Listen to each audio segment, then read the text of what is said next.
Tila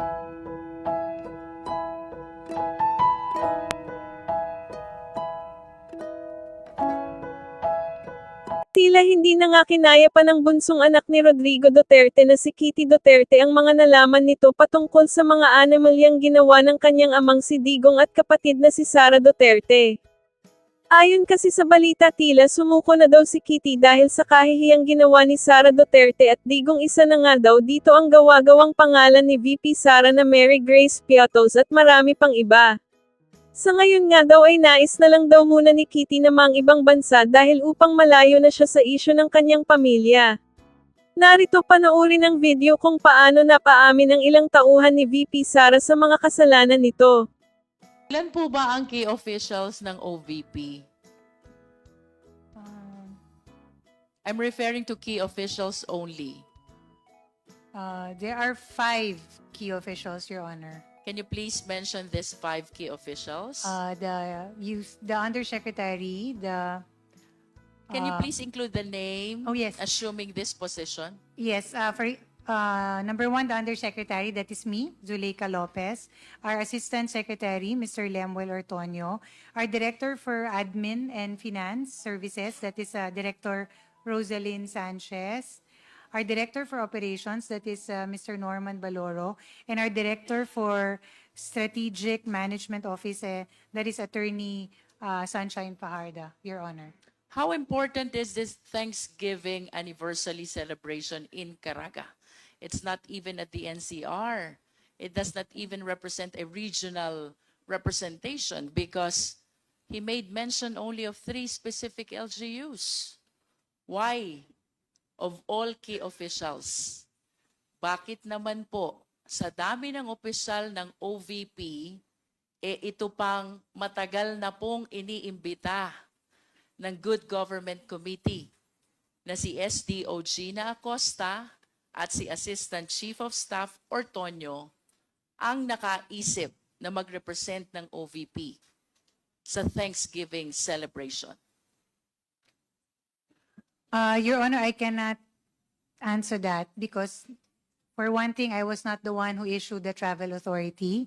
For another, I cannot presume to understand or know of the wisdom of the person who actually signed it. So, therefore, I cannot really directly answer that question. To continue, Respectfully. Attorney, it is not my intention to undermine the significance of those activities in Caraga.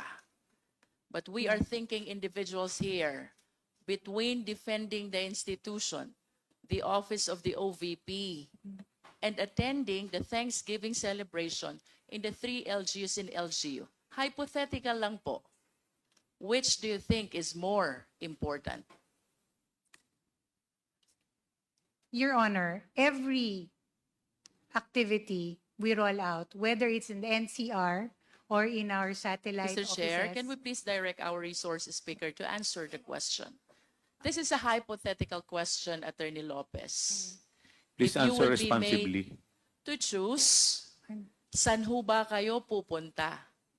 Sa hearing ng Good Government Committee, where you will be given the chance to defend the office pertaining to the issues surrounding it, particularly the utilization of confidential fund, or the Thanksgiving celebration in the 3 small LGUs of the Caraga region? Your Honor, Mr. Chair, the decision to attend the committee hearing of this honorable committee is a personal one. I understand, Mr. Chair, but this is a hypothetical question that is being raised to our resource speaker. I can only answer for myself, Your Honor, and my decision was to attend today's hearing. Thank you, Attorney Solaika. Now to proceed, Attorney. Tagasan po ba kayo? Where did you originate? I was born in Davao City, ma'am. Can you please enlighten us where in Davao at kailan po ba kayo pinanganak? At least the year. 1974, Your Honor. You were born 1974 in Davao City, and I That's correct. understand you were appointed as city administrator for a long time of Davao City. May I ask, attorney, kailan po ba yung first encounter ninyo with our Vice President? Uh, my f- my first encounter with the Vice President was really because of work, Your Honor. In other words, hindi po kayo childhood friends, hindi po kayo classmates, you are not even friends prior to your appointment as city administrator. Tama po ba ako? Your Honor, the Vice President was, I was an upper class of the Vice President in the College of Law of San Beda, Your Honor. In other words, you were schoolmates during the law school years. Tama po? We were schoolmates, but we were not, how do you call that, friends Acquainted? or acquainted. So when did you become acquainted with each other? When I took on the position of Secretary to the Sanggunian, Your Honor. When was this, Attorney Lopez? I think 2007, Your Honor. So this is prior to your appointment as city administrator. That is correct, Your Honor. You were first appointed as Sangguniang Bayan Secretary in 2007 before you were appointed as city administrator from 2010 until 2022. Is my data correct? Are my data correct? There is a gap, Your Honor, because for a time, the Vice President was not the mayor. Yes. So just for, I think, 6 years. I was city admin for 6 years. Let us go to your position as city administrator, Attorney Lopez. Ano po bang functions ng isang city administrator? Your Honor, the city administrator, in my experience, we actually develop plans and programs on how to effectively and efficiently implement programs and projects that are initiated by the local chief executive. That's one. And then another would be the coordination with all the city department heads. In the case of Davao City being a highly urbanized city, I think we have around almost 40 city department heads, Your Honor. Not to mention, part of my task also is to chair and preside over various committees of the city, such as the Zoning Committee, Tourism Board, Davao City Investment and Promotion Committee, etc. Totaling also more than 30 committees. Apart from that, of course, the city administrator is also tasked with the administrative delivery of administrative support services, particularly in times of disaster operations, notable of which is, for example, there's massive flooding, or in the case of COVID in 2019. That is an ample function, Attorney Lopez. And in fact, our time allotted for committee hearing might not be enough for you to be able to share with us the so many functions of a municipal or city administrator. Am I correct? Yes, Your But Honor. I have some specific questions for you. As city administrator, do you recommend to the LCE the appointment of key officials? Your Honor, in my experience, I never proposed a recommendation for key officials. But do you believe that as a city administrator, you have the discretion, the power, the opportunity, the position to recommend people who deserves appointment as key official? With the ample function that you have shared to this committee, I believe yes. Your Honor, perhaps prepare a short list for consideration, but I cannot really make that recommendation because that exercise belongs to the appointing authority. It's the Yes, local but chief if the executive. appointing authority will be soliciting your position relative to the people who are supposed to be appointed for key positions, would you give your opinion concerning this matter? Your Honor, in my experience as the city administrator of the vice president, when she was then mayor, she never asked me for any particular person or name that she should consider. How about in the execution of contract in behalf of the LGU? Do you give your legal opinion, especially considering that you are a lawyer? Your Honor, in the city government of Davao, there is only one lawyer, and that is the city legal officer. So all contracts that are executed or performed or entered into are reviewed and given legal opinion by the city legal officer, Your If Honor. there are occasions when the opinion of the legal officer is not in consonance with yours, don't you volunteer your opinion being the city administrator and a lawyer at the same time? Your Honor, I can only confer really with the city legal. But at the end of the day, it is the city legal who will make that final recommendation to the city mayor. In Or the local scheduling the LCE in very important meetings, do you give your opinion as well as to which meeting she should be giving priorities? Your Honor, from the very beginning, that was very clear to us that we do not really involve ourselves in the appointments or the scheduling of our principal. How about in Then- budget preparation, Attorney Lopez? Don't you give your insights about which item, which program needs bigger budget compared to the others? In the preparation of the budget for the city government, Your Honor, what is being done is that the city department heads, all 42 of them, I think, more or less, make a presentation as to their priority programs. Is it not that you are the one at the core, at the center of all these department heads, being the one representing the office of the LCE? No, Your Honor, I sit in only as city administrator. As There a is matter of also fact, as city administrator, you do help reconcile the budget of all the departments of the LGU. Tama po ba? Your Honor, it really depends on for one, the presentation of all the projects and programs of all the city department heads. And then we make that presentation to the local chief executive. And then the local chief executive will decide which programs will be prioritized. We do not have Do you mean to tell us that you do not recommend with respect to the programs which needs to be provided with budget?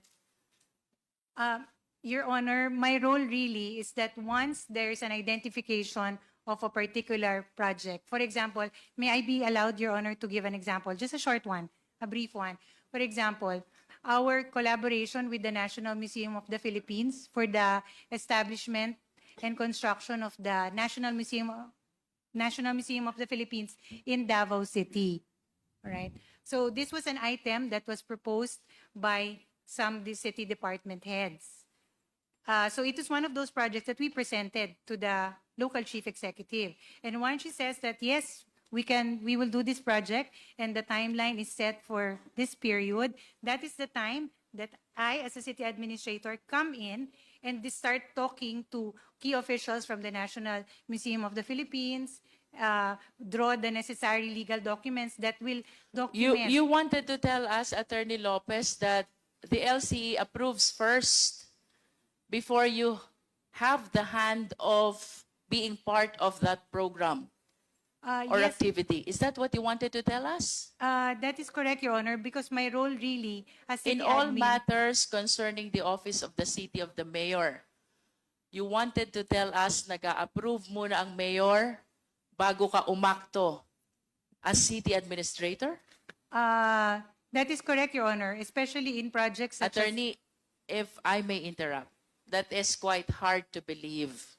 Because as city administrator, you're supposed to check all the programs, all the concerns, all the decisions, all the matters that will be presented to the LCE before her decision. Is that not the real situation? of a city administrator? Your Honor, I can only speak from my experience working with the local chief executive. If you are not giving these recommendations to the LCE, then who gives the recommendation? Your Honor, in that example that I gave, that was an output of the briefing with the several city department heads. That is one of the programs and projects that was listed. These are projects that we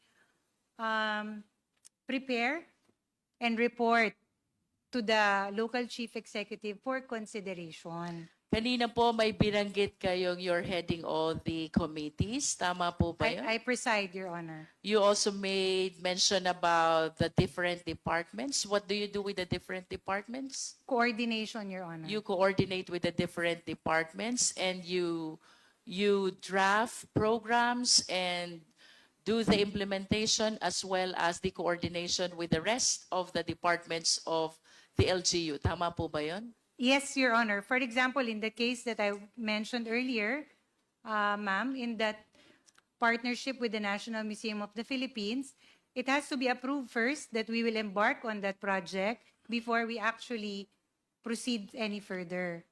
Are you aware that city administrator is oftentimes referred to as Little Mayor? Have you heard of that? Yes, Your Honor. Yes. Why do you think the position of, or the person, the city administrator, the municipal administrator, the provincial administrator are being referred to as Little Mayor? Little Mayor, precisely, ma'am, because you are the go-to person of all city government, city department heads, and then sometimes you traffic the deliverables and the projects that are expected per city department head. In other words, Your Honor, my role really, I am not a city engineer. I am not a city veterinarian. But what I do is, if there is an issue on ASF that the local chief executive wants addressed, I coordinate with the city veterinarian who is actually the expert on that program. That is my role, Your Honor. It's purely, how do you say this? Ensuring that they are able to come up with their projects that they have proposed themselves and it is delivered at a certain timeline as they have committed to the mayor. You are correct, Attorney Lopez, that the department heads are the experts on their respective field. But I wish to believe that before the mayors, the LCEs, take an action on whatever they are being presented, she is being presented, it always solicits for the green signal of the city administrator because you are expected to check the genuineness, the propriety, the veracity of all the concerns, programs, and projects which are being presented by the various department heads. Do you agree with me? Your Honor, I speak from my experience. That is how it was done when I was city administrator for the local chief executive. Do you mean to tell us, Attorney Sulaika, that for the longest time, that is 2010 to 2013, and then 2016 to 2022, your 2016. opinion and recommendation was never solicited by your LCE? Maybe on matters, Your Honor, such as, for That example, is quite hard to believe, Attorney Sulaika, because otherwise, we will not be able to come up with this little mayor thing, which is being used to refer to the city administrator, if indeed walang kapangyarihan ang mga administrators. As a matter of fact, this representation used to be a municipal administrator. Your Honor, Mr. Chair, respectfully, I can really just speak from my experience. That is the style that I was accustomed to under the local chief executive. Kanina po may mga programs kayong nabanggit which you implement. Can you please cite some in brief? Katulad po nung na-mention ko ng collaboration. Just the title, Attorney. The construction, Your Honor, and partnership with the National Museum of the Philippines for the establishment of one such branch in the city of Davao. What else?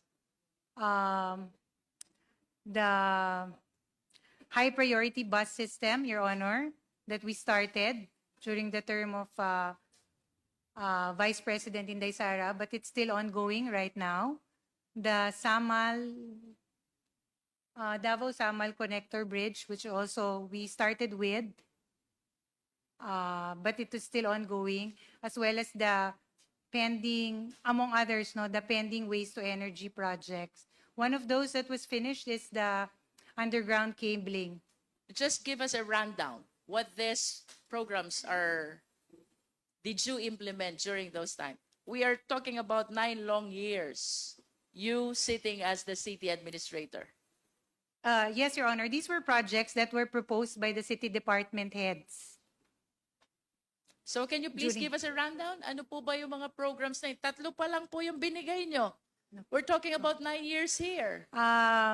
Another one would be, another would be the Davao Bypass Road, which is a partnership with the JICA group. That Parang was yung also- binabanggit nyo, ma'am, ay mga construction project. Tama po ba? Meron din pong other activities, Your Honor. Of course, the celebration of all the festivals that happen in a year, which is tatlo, which is the Charter Day celebration, the Kadayawan Festival, the Pasko Fiesta, that one. Do you mean to say, Attorney Sulaika, that among these programs coming from the various departments, you are partnering with the department head in terms of implementation?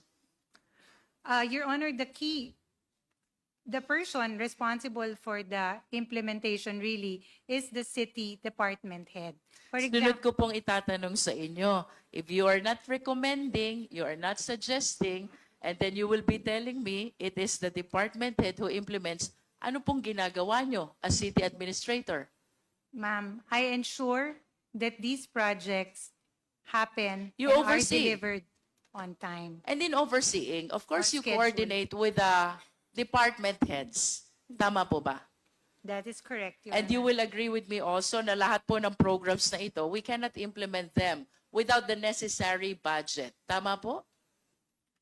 Yes, there is a budget for such. And considering the length of time that you've been sitting as the city administrator of Davao City, you are well-versed pagdating po sa budget ng LGU.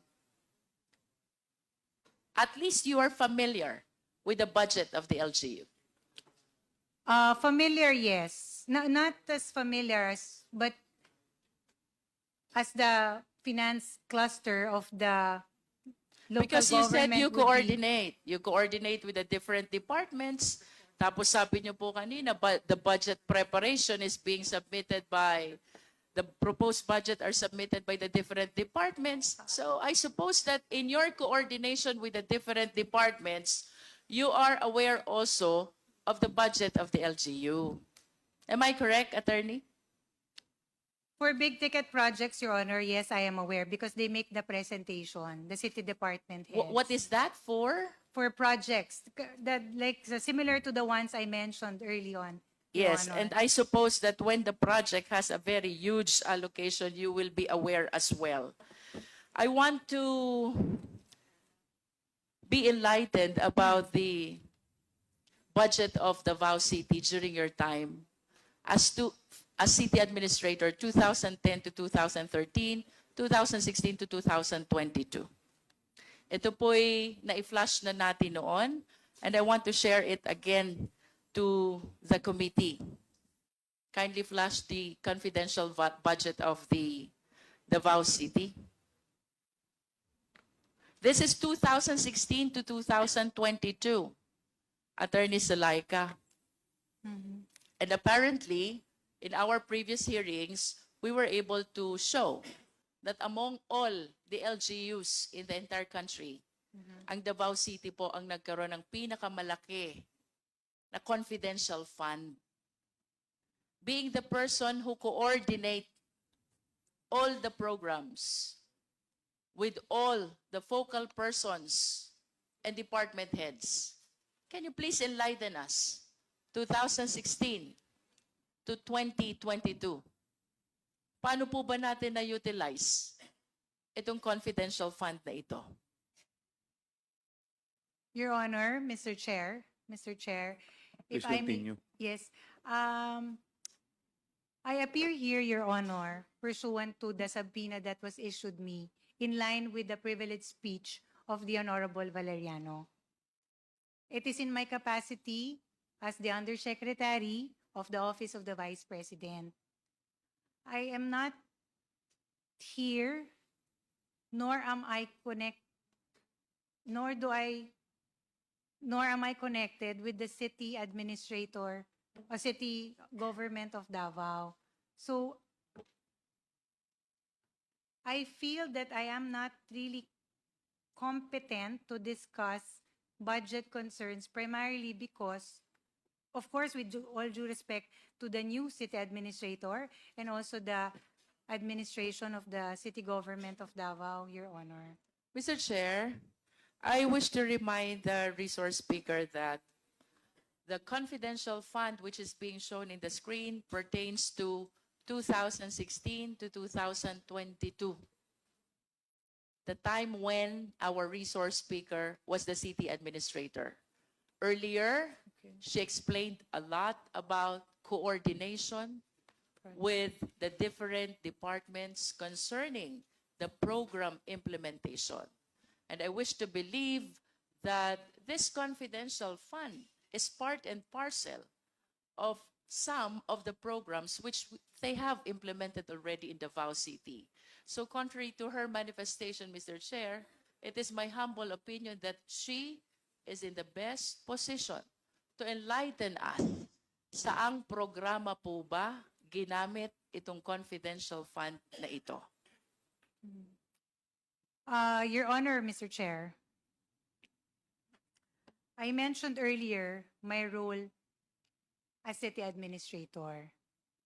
It is really to ensure the efficient and effective implementation of projects that are proposed by our city department heads and are approved by the local chief executive.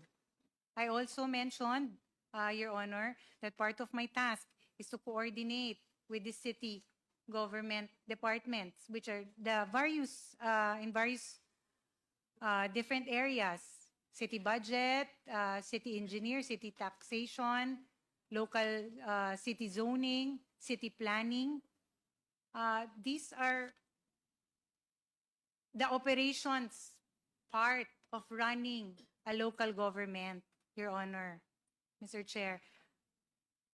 In my experience and in my term as the city administrator, I have no direct knowledge, no personal information as regards the confidential budget of the city government of Davao. Mr. Chair, if It is the not- resource speaker is making a representation that he has no knowledge whatsoever about the program utilization where this confidential fund were spent, then who has knowledge over the utilization to which program of this confidential funds?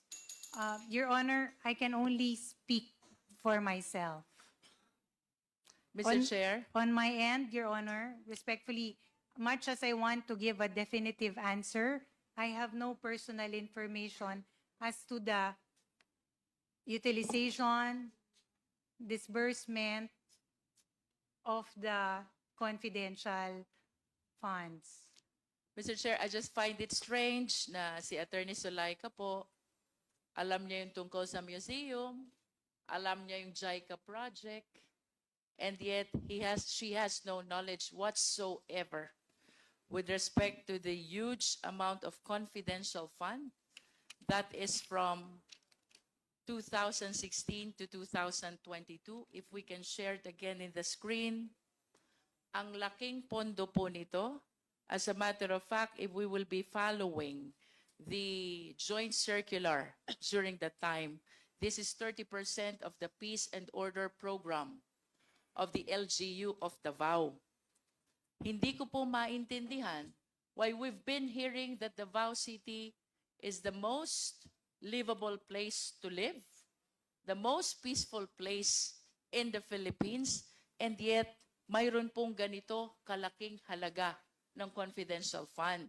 So, considering, Mr. Chair, the ample function, authority, discretion of an administrator, anyone who is assuming the position of an administrator, I do not understand why Attorney Zulaika could not enlighten us, at least of what she knows, to which program these confidential funds were utilized.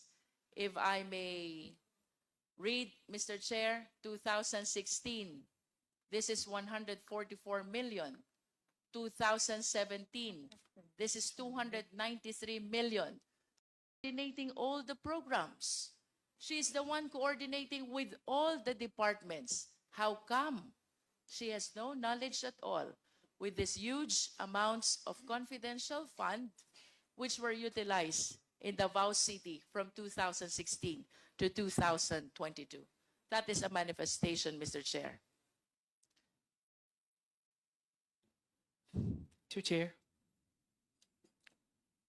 Mr. Chair. Congressman Konghun. Just a small question, Mr. Chair, in line of the questioning of Attorney Luistro, Congressman Luistro. Madam Zuleika Lopez, do you have an authority to sign checks nung mayor si VP Sara, si Mayor Sara? Wala po. Hindi ka pumipirma ng cheque? Hindi ka nabigyan ng authority na pumirma ng cheque? I do not anymore recall, but I think I signed. It's a delegated authority to the assistant city administrators, but in the event that they are on leave or on official travel, ako yung nagiging isang signatory. But it is not a usual task that I perform. So you sign checks? You sign checks? Some, Your Honor. Vouchers? Of course. Din ba yung kadikat ng check? Yes, Your Honor. Only in instances Including confidential funds? Of course. No, Your Honor. As I mentioned earlier, respectfully, my role as city administrator is really, my task is confined to the operational. Madam Sulweka, ano rin po ako, naging mayor po ako ng 7 taon. Usually po, isa sa mga responsibilidad ng chief of staff, sine-check po lahat ng voucher na pinipirmahan ng mayor. At usually po, ang administrator, pumipirma po ng mga vouchers, including confidential vouchers na confidential fund vouchers. Your Honor, Mr. Chair, I am not the chief of staff. I was the city administrator. Or the more reason why na the ikaw ay local- pumipirma. Yes, Your Honor. The local chief executive has another and a person in a chief of staff of the city mayor's office. I am not that person. But So you s- for documents, I would assume that before it gets to the city mayor, there is a person who will review it for the city mayor's office. But you signed vouchers of the local government unit of Davao? Only in instances, Your Honor, that the person assigned or tasked with that function is on official business or not present. Thank you, Mr. Chair. Chair, I find Yes, it strange Congresswoman that Luistro. Attorney Lopez is claiming that she signs vouchers only on official business. No. But that's what you said. No, Your Honor. Meron kasi pong taong na-delegate yung authority to sign for checks like payroll, etc. Merong pong taong yun. When you say official business, Attorney Zulaika, does that not include the utilization of confidential fund? Again, Your Honor, I can only speak for my experience. I cannot speak for how it is in other local government units. I cannot. It is only from where I come from. I was city administrator for all of 9 years.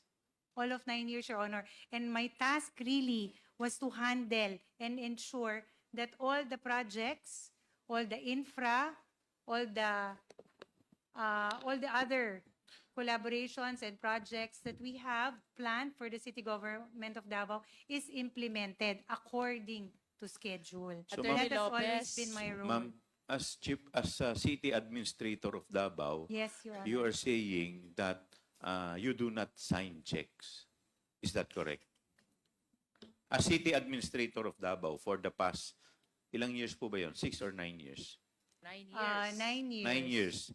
You do not, you have nothing to do with the checks. Wala po kayong pinipirmahan? No, just answer yes or no. May pinipirmahan po ba kayong cheque o wala as city administrator? Merong mga instances na napipirma ako, Your Honor. Because Hindi po ba part ng trabaho niyo yan as city ad na Hindi. signatory kayo ng I have, cheque? Your Honor, as city administrator, meron pong 2 pang assistant city admin who is tasked with that job. Okay. Yung tanong po kasi nila, bilang city ad, kayo po ba ay isa sa mga signatory sa cheque referring to confidential fund? Your Honor, I have no personal information Hindi, or no, knowledge. no. None. So, ni isa po, wala po kayong pinirmahan Wala po. na confidential fund. Yun lang po yung Wala ating tanong nila. Tama po? Wala? Wala po. Okay. Mr. Chair, to substantiate the representation that was given to us by Attorney Salaiga, may I ask if she will be generous enough to share the vouchers which she signed during her time as city administrator? Your Honor, I cannot anymore recall. And I feel that I am not, I do not have that information right now, so I cannot really share this information, if ever.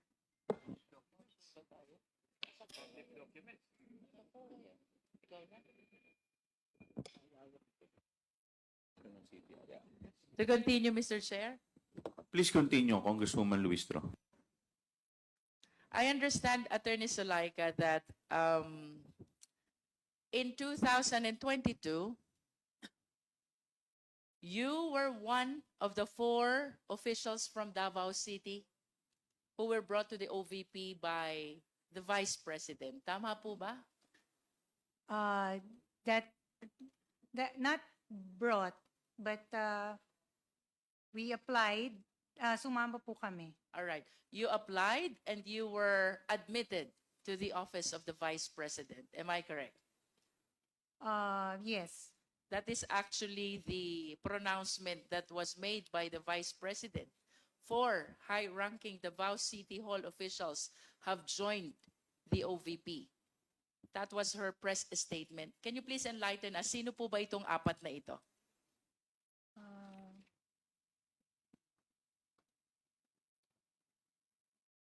The second one is Mr. Lemuel Ortonio.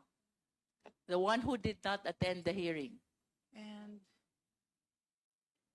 the third, I do not anymore recall, Your Honor. Attorney, 4 kayo, hindi mo pa maalala. Okay, Miss Jean Rose Texon. Sorry, forgot you. Sorry. It's May Miss we Jean. know the position of Miss Jean? I was the city tourism officer of Davao City. And in OVP, you are? I'm What the position? satellite lead of the Southern Mindanao Satellite Office. Satellite lead. Yes, ma'am. Who's the 4th official, attorney?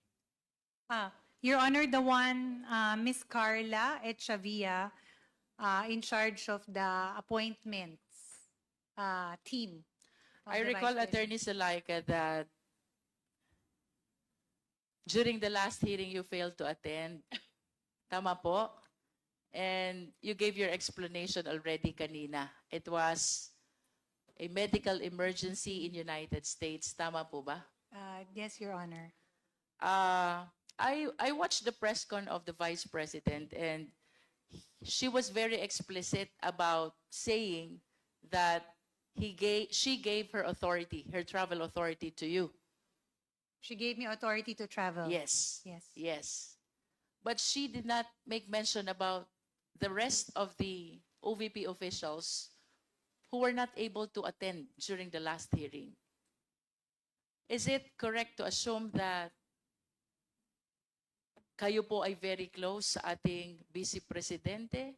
Reason why she really takes the initiative of justifying your absence, your travel during the last hearing? Your Honor, my proximity to the Vice President or to the principal is really because I am the Chief of Staff. And then I report to her on updates on the operations that happen on ground.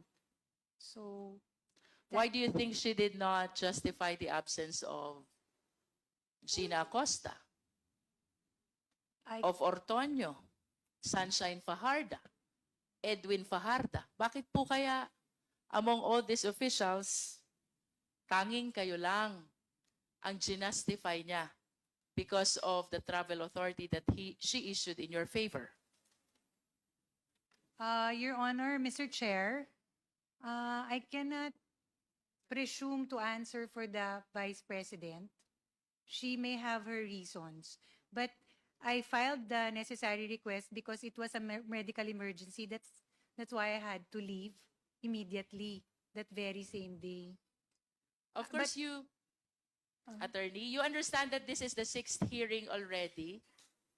Yes, Your Honor. May I know if you watched the previous hearings? Hindi po lahat. Or at least you heard about what happened during the previous hearings? Are we talking about the hearing, ma'am, last? Hindi ko na po na The last nasundan. 5 hearings. If you didn't watch the last 5 hearings, at least you've heard about the salient developments that went through during those last hearings. Yes, I have heard some. Yes. Of course, because this involves the OVP and the Correct. DepEd. Tama Correct. po ba? Yes. I have Do heard you some. know Yusek Mercado? She used to be with the Department of Education, Your Honor. That's what we understand as well. And you are with the Office of the Vice President. That is correct, Your Honor. Were there occasions when you also joined the operation or program implementation of the DepEd? No, Your Honor. Were there occasions that you met with the officials of the DepEd? All operational concerns that are brought to the Office of the Vice President, because at the same time, she was also then the Secretary of Education, are matters we refer to USEC POA when I he understand. was... But the question is about you, Attorney Zulaika. Mayroon ho bang mga pagkakataon na pumunta kayo doon sa DepEd para makiisa sa mga program implementation?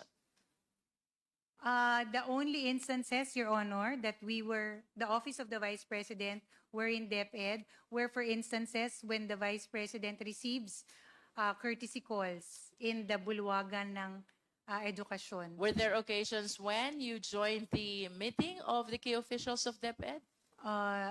No, Your Honor. Were there occasions that you represented the Vice President in the official functions in the Department of Education?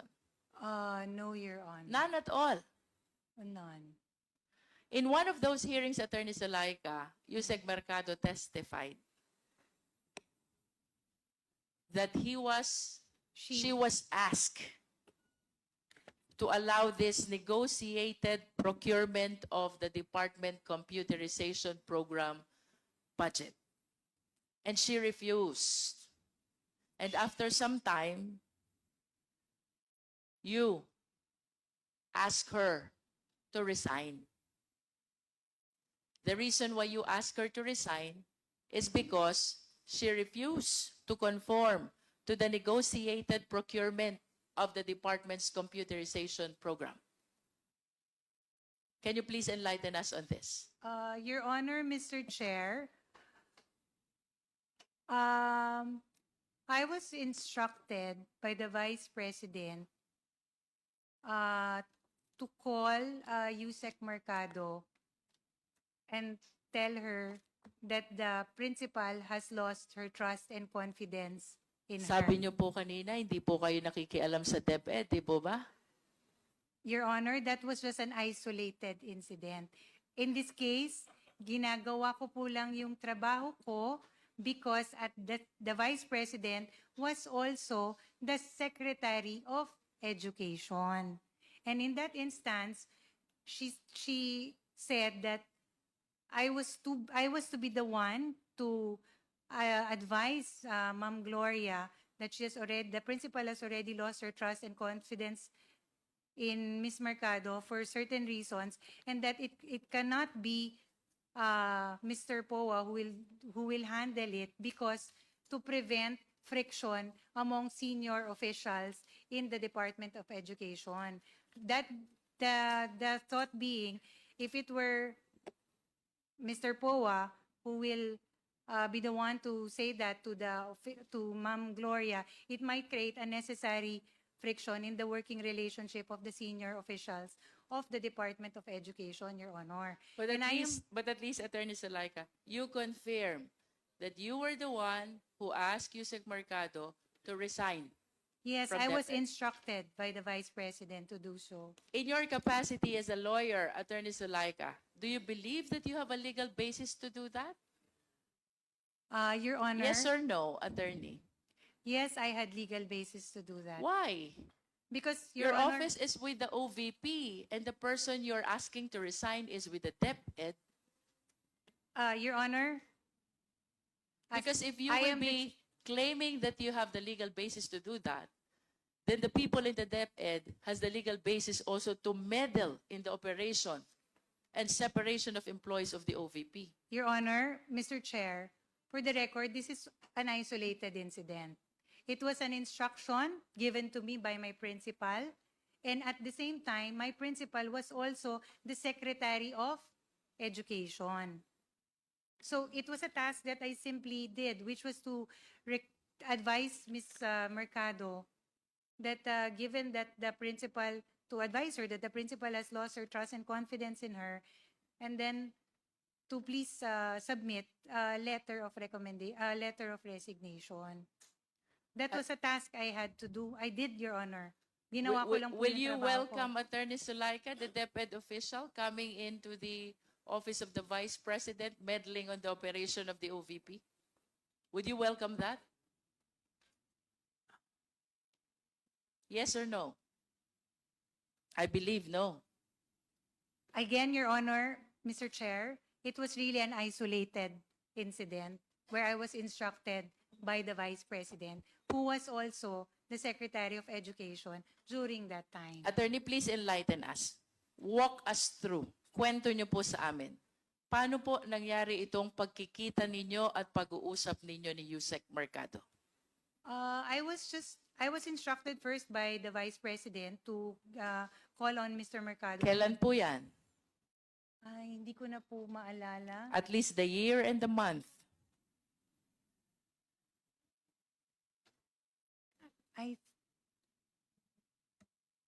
I think last year, Your Honor. Last year, this is 2023. Anong buwan ho ba ito? I am sorry, Your Honor, I cannot anymore recall. But it First was not this quarter, year. second quarter?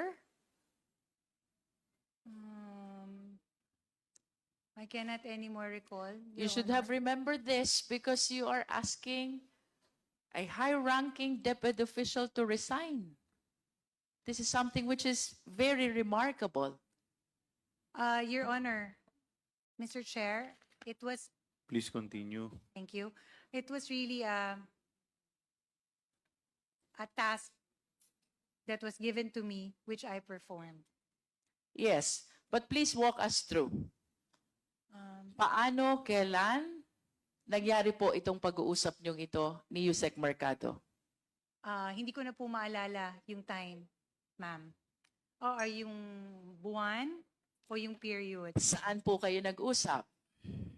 Pinatawag po namin siya sa Office of the Vice President, Central Office. And then, Uh, did you personally call her? No, Your Honor. So who called Yusek Mercado? Mr. Lemuel Ortonio, I understand. Mr. Lemuel Ortonio. And then, what happened? Then she came to the office, Your Honor, and then we sat with her and then told her When you about said we, who are among those Mr. who Lemuel talked with him? Ortonio. The three of you. Yes, Just the three of you. that is correct. And how did the conversation start? Sinabi po namin sa kanya na the reason that she's called there, and then we told her that we were instructed, we were operating on the instruction of the Vice President, who was also the Secretary of Education that time. We told her that the principal has lost her trust and confidence sa kanya, and for Would you know, Attorney Sulaika, kung gaano na katagal na nagtratrabaho si Yusek Mercado sa DepEd when this incident happened? I would assume, Your Honor, that she has been working with the government for quite some time. Like 40 years, 30 years?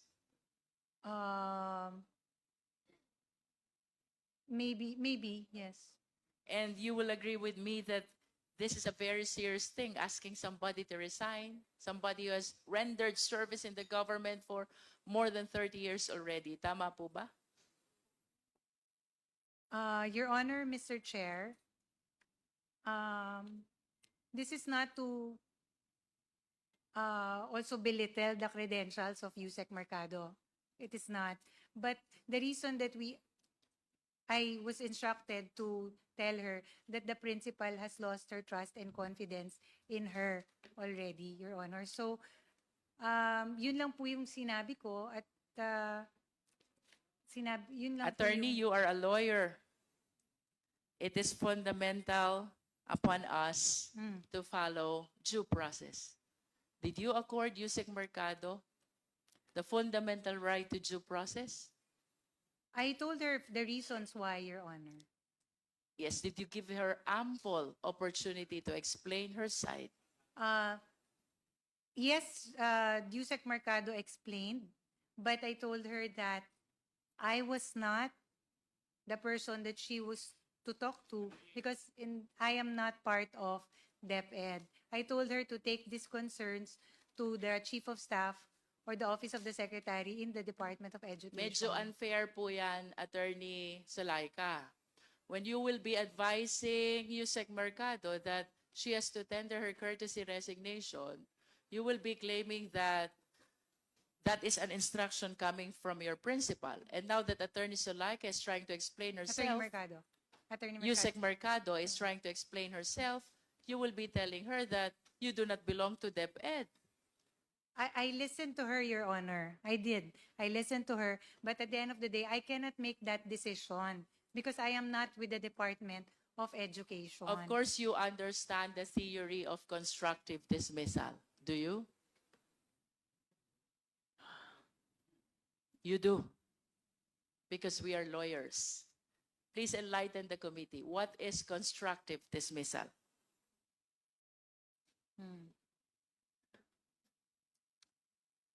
Your Honor, Mr. Chair.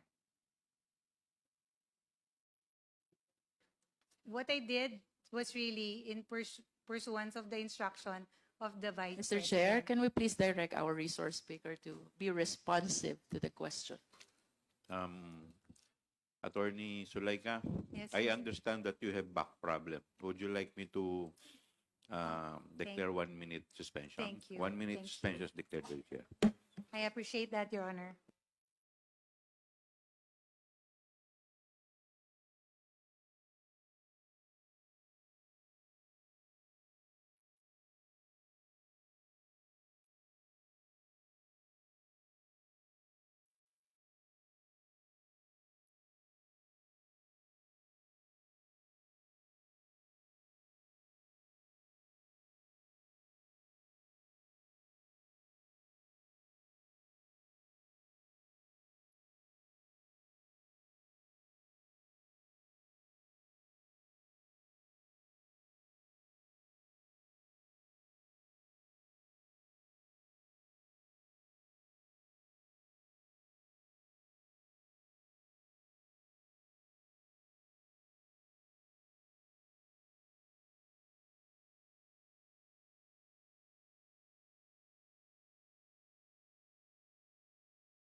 Pinapapahinga ng bank.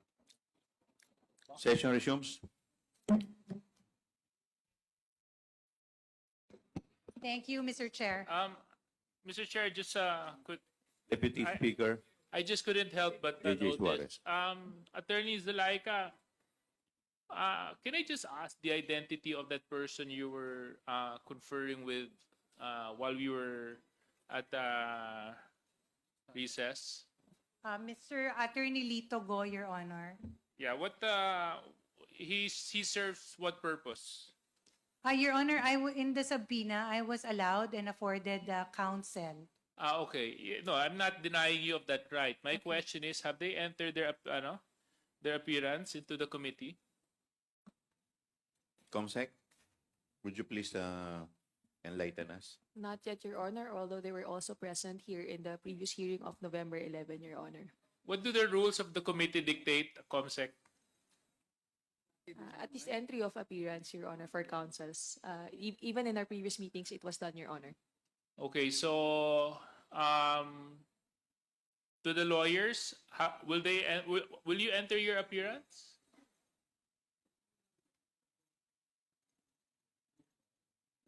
Entry na lang, sir. Entry na. Verbal. Apo, verbal na lang. Okay lang. Mr. Chair, I'm Attorney Lito A. Go Jr., respectfully appearing before Attorney Zulaika Lopez, Mr. Kelvin Teñido, and Ms. Edeline Rabago. Thank you very much. Thank you. Thank you very much, Attorney Go. And yes. Good afternoon, Your Honors, Mr. Chair. I am Attorney Anel Martin Antero. I represent Attorney Lynn Sanchez and Ms. Julieta Villa del Rey, as well as Dr. Sarongon, Ms. Regina Texon, and Director Norman Baloron,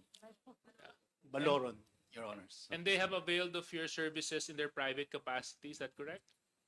Yes. Is that correct? Yes, Your Honor. And also for Attorney Go? Yes, Your Honor, that is confirmed. Thank you very much. Okay, That's maybe it, just for procedural matters. Thank you very much. 2018 is 420 million. 2019, 2020, 2021, and 2022, 460 million. I wish to believe, Mr. Chair, that after the LCE, after the mayor, the next person who is aware about the program implementation, which includes the budget utilization, is the city administrator. As admitted by the resource speaker, she's the one coordinating